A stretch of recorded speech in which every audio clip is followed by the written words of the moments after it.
Good morning dear students. आप सभी को एक बहुत टेंशन हो गई है। जैसे ही एग्जाम का टाइम टेबल आया आप सब लोग टेंशन में आ गए। ये सबसे बड़ी कमजोरी होती है बच्चों की। कोई टेंशन करने की जरूरत नहीं है, सब कुछ बढ़िया चल रहा है। और अभी वैसे भी आप इसलिए इतने टेंशन में ना क्योंकि इसकी लास्ट डेट जो है वो 26 अगस्त है। जहां तक मुझे याद है 26 अगस्त बहुत दूर है, भी महीना भर, एक महीने से भी ज्यादा टाइम है आपके पास। तो अभी कोई भी एग्जाम फॉर्म न भरें। इसलिए ना भरें क्योंकि अभी भर रहे हो आप तो आपको ऐसा डाउट हो रहा है कि एक ग्रुप करें कि दो ग्रुप करें। तो मेरा कहना है आप 15 अगस्त के बाद एग्जाम फॉर्म भरना। हो सकता है कि इंस्टीट्यूट तब तक इसको आगे भी कर दे पोस्टपोन। निश्चित तौर से एग्जाम 15-20 दिन तो आगे बढ़ेगी, इसमें कोई शक नहीं। और नहीं भी बढ़ी चलिए मान लो, तो भी हम अभी से फॉर्म क्यों भरें। आप 15 अगस्त के बाद डिसीजन लेना, तब तक अपना ये इनकम टैक्स वाला पार्ट, अकाउंट्स वाला पार्ट, ये सारे पार्ट कंप्लीट हो चुके होंगे। थोड़ा आपको कॉन्फिडेंस आ जाएगा कि चलिए मेरे इतने सब्जेक्ट खत्म हुआ। अभी आपको लग रहा है कि हमारा कोई सब्जेक्ट खत्म नहीं हुआ, इसलिए आप टेंशन में आ गए। तो ये टेंशन मत करो, डिसीजन बाद में लेना, ठीक है। जो भी लेना फिर हम एक बार फिर डिस्कस करेंगे 15 अगस्त के बाद, तब लेना। और फॉर्म भरने में कितनी देर लगती है, एक दिन में फॉर्म भरा जाएगा आपका। ये करेंगे हम, ठीक है। अभी आपका काम है सिर्फ पढ़ें, जो जो इंस्ट्रक्शन दिए आ रहे हैं, जो जो वीडियो आ रहे हैं फटाफट से देखें, बस स्पीड तक बढ़ाएं और जितना हो सके पुराना रिवीजन करें। इनकम टैक्स का टेस्ट 20 तारीख को ही होगा, कंफर्म होगा, और बिजनेस से छोड़कर होगा, ठीक। और 31 तारीख के दिन अकाउंट्स का टेस्ट जरूर होगा। इसलिए आपको बढ़ाना है स्पीड रिवीजन की, क्योंकि अब देखिए कोचिंग तो साइमल्टेनियस साथ में चलेगी, साथ में कोचिंग भी चलती जाएगी, आपको पढ़ते भी जाना और पुराना रिवाइज भी करते जाना। पैटर्न तो यही रहेगा अगले 2-3 महीने तक का, ठीक है ना। अगर रेगुलर क्लास होती तो बात अलग होती, हम फटाफट से कोर्स खत्म करके पैकअप कर देते, फिर आप अपने घर पे आराम से रिवीजन करते। लेकिन अभी तो आपको बदलना पड़ेगा, हमें सर्कमस्टांसेस के हिसाब से अपने आपको एडजस्ट करना चाहिए। अब लॉ में भी कई बार पढ़ते हैं depends on fact and circumstances, तो ये भी फैक्ट एंड सर्कमस्टांसेस डिपेंड कर रहा है, समझो। इसलिए कोई टेंशन लेने की जरूरत नहीं, आपका कोर्स भी बराबर चलेगा, आपका रिवीजन भी बराबर चलेगा। आप साथ में चलाओ ना, आपका स्पेयर टाइम है तो आप दूसरे सब्जेक्ट के रिवीजन कर लो। बहुत सारे सब्जेक्ट कंप्लीट हो चुके हैं आपके। आप सोच रहे हो कि नहीं पहले एक साथ सारे सब्जेक्ट खत्म हो जाए फिर रिवीजन करें, ये गलत स्ट्रेटजी, इसलिए तुम टेंशन में आ रहे हो। अभी भी हमारे पास 3 महीने, अगर नवंबर में भी एग्जाम होती है तो हमारे पास अगस्त, सितंबर, अक्टूबर और अभी जुलाई का भी 10-15 दिन हमारे पास इतना टाइम है, हम आराम से कर लेंगे, ठीक है ना। तो अभी टेंशन ना लें, फिलहाल पढ़ाई करें। अब हम फटाफट से आगे की ओर आते हैं। मैंने मटेरियल चैप्टर में आपको ईओक्यू कंसेप्ट समझाया, question number 1, question number 2। Question number 2 का एक डाउट सभी का था, सॉरी थर्ड का, तीसरे क्वेश्चन का। तीसरे क्वेश्चन में what is the minimum inventory holding cost, minimum inventory holding cost. तो वो जो आपका ईओक्यू में कैरिंग कॉस्ट आई है वही तो मिनिमम होती है, क्योंकि जो इकोनॉमिक होती है वही तो मिनिमम होती है। तो वही वाला आंसर लिखना है, ठीक है ना। शायद 4200 जहां तक मुझे याद है, तो वही मिनिमम कैरिंग कॉस्ट होगी। बाकी इसके अलावा इसमें कोई डाउट नहीं है। और बी का जो आंसर है डिफरेंस है ना, आपने ईओक्यू से किया होगा, कॉस्ट निकाली होगी इधर भी, तो 1250 का डिफरेंस आया होगा। सही है वो डिफरेंस, यानी आपकी कॉस्ट इतनी बढ़ जाएगी। अब आते हैं 4th नंबर क्वेश्चन की। RST limited has received an offer of quantity discount on it's order. अब डिस्काउंट वाले क्वेश्चन करवाता हूं, क्वांटिटी डिस्काउंट, प्राइस चेंज वाले क्वेश्चन करवाता हूं। प्राइस पर टन देखो आप कितनी है, 9600। कब, टन नंबर्स में लेस देन 50, यानी आपकी ऑर्डर साइज अगर 50 टन से कम की होगी, 49 टन, 40 टन, 45 टन, ऐसे ऑर्डर दोगे आप, 40-40 टन के ऑर्डर दोगे आप, तो आपको प्राइस ज्यादा लगेगी। आप क्वांटिटी बढ़ाते जाओ, ऑर्डर बढ़ाते जाओ आप, ठीक है ना। आपने ऑर्डर देना शुरू कर दिया 50 या उससे ज्यादा का, यानी आप एक बार में 50 से कम नहीं मंगवाते हो, 50 या 50 से ज्यादा मंगवाते हो। 50 एंड लेस देन 100, यानी 50 से लेके 99 हो गया ना, ये लेस देन 100 का। तो अगर मैं 90 का ऑर्डर देता हूं तो मेरी प्राइस हो जाएगी 9360। 80 का ऑर्डर देता हूं तो भी यही रहेगी, यानी इस रेंज में, ये रेंज हो गई आपकी एक तरीके से। फिर 100 and less than 200, 200 and less than 300 and 300 and above, price आपकी कम होती गई अगर आपने ऑर्डर साइज बढ़ा दी, ज्यादा गुड्स मंगवाओ। ज्यादा गुड्स मंगवाने के फायदे और नुकसान मैंने बताए थे। ज्यादा गुड्स एक साथ मंगाने में ऑर्डर, नंबर ऑफ ऑर्डर कम लगते हैं क्योंकि रिपीटेशंस कम होते हैं ना, तो ऑर्डरिंग कॉस्ट बच जाती है। लेकिन इतना सारा गुड्स एक साथ आता है तो गोडाउन भर जाता है, तो कैरिंग कॉस्ट बढ़ जाती है, हमेशा ऐसा होता है। एनुअल रिक्वायरमेंट है 500 टन, आप कैसे भी मंगवाओ, 50-50 करके, 100-100 करके या 200-200 करके, आपको 500 टन लाना है। ऑर्डरिंग कॉस्ट 12,500 पर ऑर्डर डायरेक्ट दे रखी है। Stock holding cost 25% of material cost per annum. मैंने हमेशा कहा था कैरिंग कॉस्ट परसेंट में दे, तो इस परसेंट को किस पे लगाना, प्राइस पर। ठीक है, अब कंफ्यूजन ये है कि सर कौन सी प्राइस पर लगाएं, पहले वाली प्राइस पर लगाएं कि लास्ट वाली पर लगाएं या इतनी सारी। फिर क्या लिखा है रिक्वायरमेंट में, compute the most economic level, इन सब में से मोस्ट इकोनॉमिक परचेज लेवल बताएं। और दूसरे में लिखा हुआ है compute EOQ if there are no quantity discount and the price per ton is 10,500। Price fix है पर टन 10,500, कोई डिस्काउंट। तो अभी तक के जितने भी क्वेश्चन किए हमने वहां कोई डिस्काउंट नहीं था, तो उस कंडीशन में हमने AOC per unit per annum, यानी मैं बी आंसर पहले देता हूं। तो बी आंसर के हिसाब से अगर मैं करता हूं तो 2 annual demand 500 ton, ordering cost 12,500 per ton, divide by carrying cost कितनी बोली थी, कैरिंग कॉस्ट उन्होंने बोली थी पीछे 25% of purchase cost. Purchase cost कितनी है बी आंसर में, आप देखो परचेस प्राइस फिक्स है, कोई डिस्काउंट नहीं, तो पीछे डिस्काउंट वाले जितने भी रेट है वो किसी काम के नहीं, उन्होंने बोला प्राइस फिक्स है 10,500। तो ये आपका इकोनॉमिक ऑर्डर क्वांटिटी आ गई, कितनी हो गई 10,500 का 25% 2625, 2,500 12,500, ठीक है, डिवाइडेड बाय 2625, ठीक है। ये आपकी इकोनॉमिक ऑर्डर क्वांटिटी आ जाएगी। फिर से कर देता हूं, 500 इंटू 2 इंटू 12,500 डिवाइडेड बाय 2625 और इसका रूट निकाल देते हैं, यानी 69 टन्स। 69 टन्स। तो आपके ऑर्डर क्वांटिटी आई 69, यानी एक बार में आपको 69 का ऑर्डर देना चाहिए। अब ये बी में क्यों आंसर आया आप समझे, क्योंकि प्राइस फिक्स थी। अगर ये क्वेश्चन मैं क्लास में करवाता तो पहले मैं आपसे पूछता, आप 100% गलत करते, तो ये वाला तो हो जाता सही, लेकिन ए वाला आंसर गलत करते आप। तो यहां 10,500 फिक्स था इसलिए आप निकाल पाए। और आपको याद होगा ईओक्यू के एजम्पशंस में लिखा हुआ था the purchase price of raw material is fixed, तो ही ये फॉर्मूला लग पाएगा, अदरवाइज ये फॉर्मूला नहीं लग पाएगा। प्राइस अलग अलग है।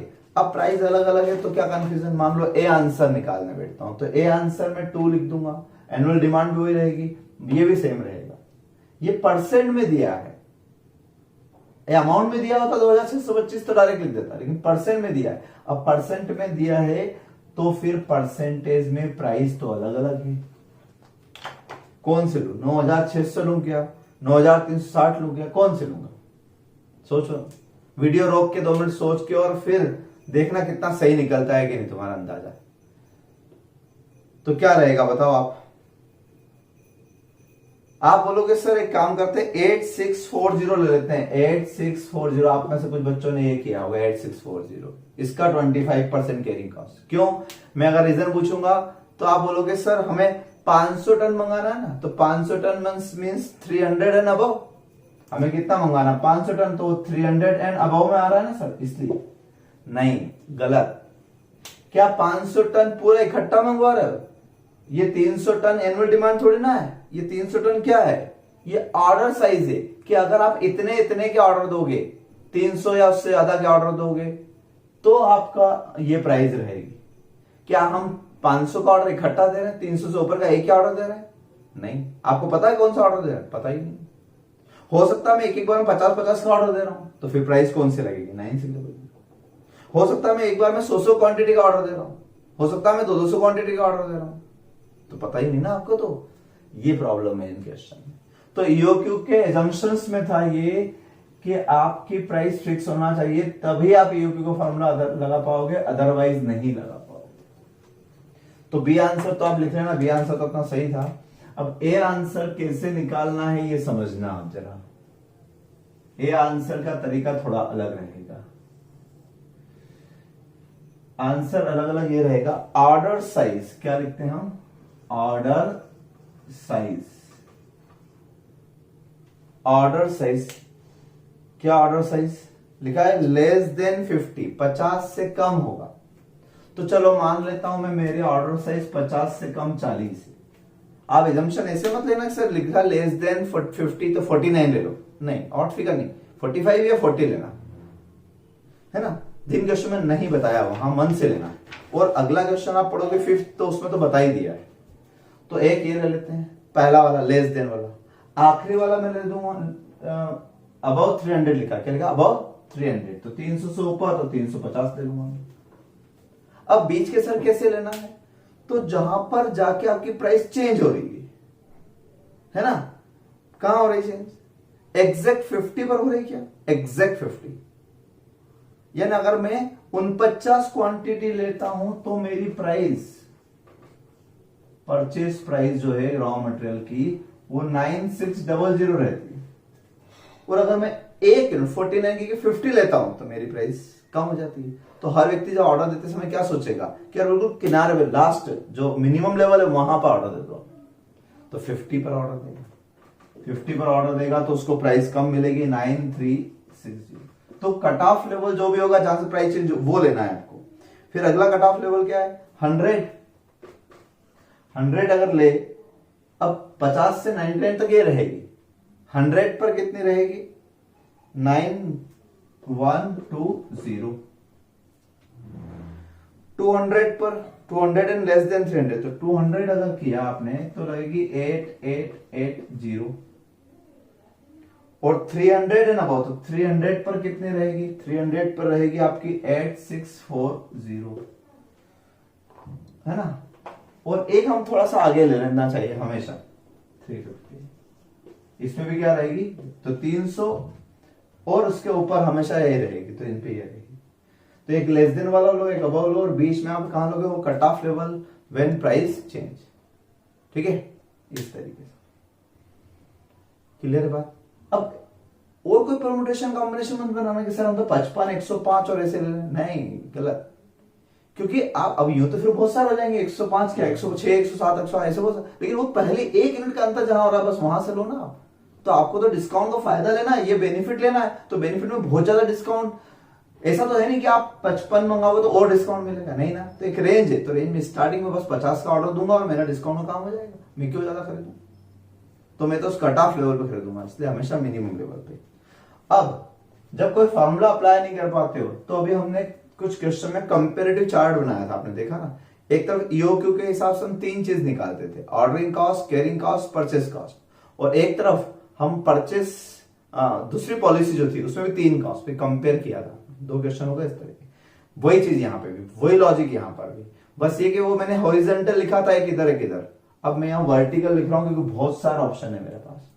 तो लेकिन लिखूंगा वही 3 चीजें। क्या क्या है 3 चीजें? Number 1 ordering cost, ordering cost, ठीक है। एक क्या लिखेंगे हम? Carrying cost. कैरिंग कॉस्ट के बाद हम क्या लिखेंगे? Purchase cost. और फिर इन सब का टोटल लगा देंगे, टोटल कॉस्ट, तो देख लेंगे कि कौन सा बेस्ट ऑप्शन है। कंसेप्ट वही है, सारी चीज वही है ना। इसके फॉर्मूले यहां नहीं, फॉर्मूले नीचे एक बार शो कर देना बस बहुत है। तो ऑर्डरिंग कॉस्ट कैसे निकालते हैं? आपको फॉर्मूला याद है? नंबर ऑफ ऑर्डर से। नंबर ऑफ ऑर्डर कैसे निकालते हैं? हमें टोटल एनुअल डिमांड कितनी है ना, इसका फॉर्मूला याद होगा आपको। Annual demand divided by order size into ordering cost. तो एनुअल डिमांड तो 500, इसलिए पहले आप सभी में 500 लिख लें। इस तरह क्वेश्चन करने का तरीका बता रहा हूं, क्योंकि जो एक जैसी चीज है फटाफट लिखाएगी, स्पीड भी बढ़ेगी और गलतियां नहीं होगी। आप पहले ये इसका निकाल के, फिर ये निकाल के यहां आओगे, फिर यहां आओगे, फिर ये तो बार बार माइंड चेंज करना पड़ता है। ऑर्डरिंग का फॉर्मूला, फिर केयरिंग का, फिर इसका, फिर ऑर्डरिंग का, फिर इससे पहले एक जैसा कर लो।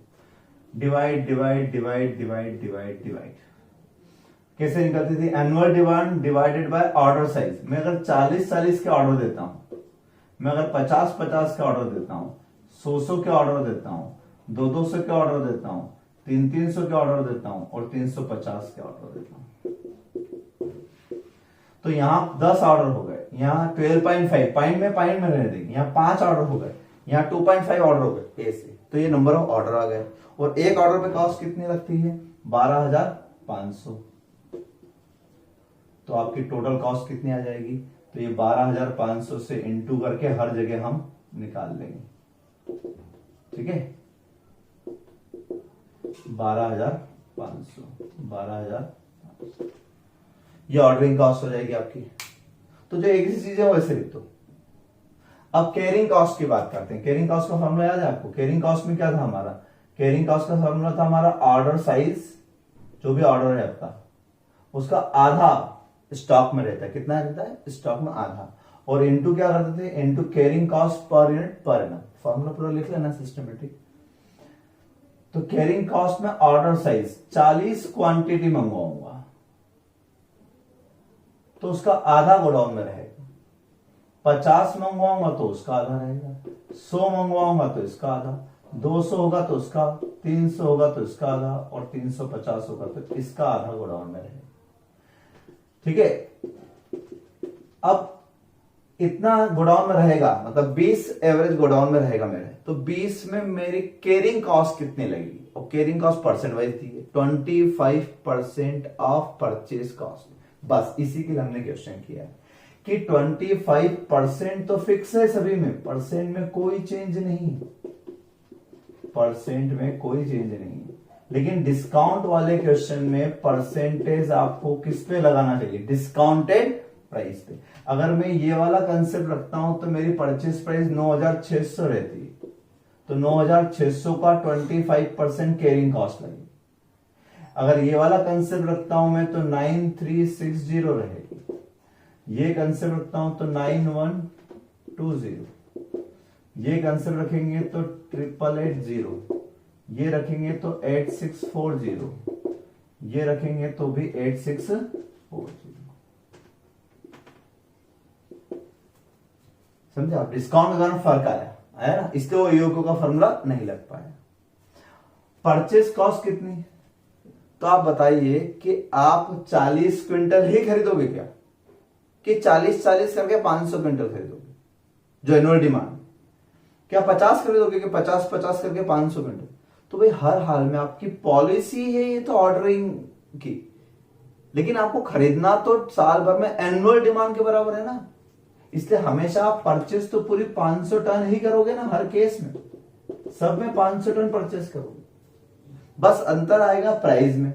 यहां आप 500 टन खरीदोगे 9,600 के रेट से, यहां आप खरीदोगे 9,360 के रेट से, यहां पर आप खरीदोगे 9,120 के रेट से, यहां पर आप खरीदोगे 8,880 के रेट से, यहां पर 8,640 के रेट से और यहां पर भी 8,640 के रेट से। आई बात समझ में? तब जाके आपकी कॉस्ट आएगी। अब इनको टोटल लगा देंगे, तो किसी एक का लगा देता हूं, बाकी आप कर लेना इसको, ठीक है। जैसे यहां पर हम बात करते हैं 500 टन मंगवाना था, 40-40 करके मंगवाया तो 12.5 ऑर्डर आए और एक ऑर्डर के ऑर्डरिंग कॉस्ट 12,500, तो टोटल कॉस्ट हो गई आपकी 156,250 ऑर्डरिंग कॉस्ट। कैरिंग कॉस्ट कितनी? तो जितना गुड्स मंगवाऊंगा उसका आधा रहेगा और उस आधे पर 25% इंटू 9,600, 1,92,000। और कैसे भी मंगवाओ, मुझे मंगवाना तो 500 टन है लेकिन रेट 9,600, तो 48 लाख।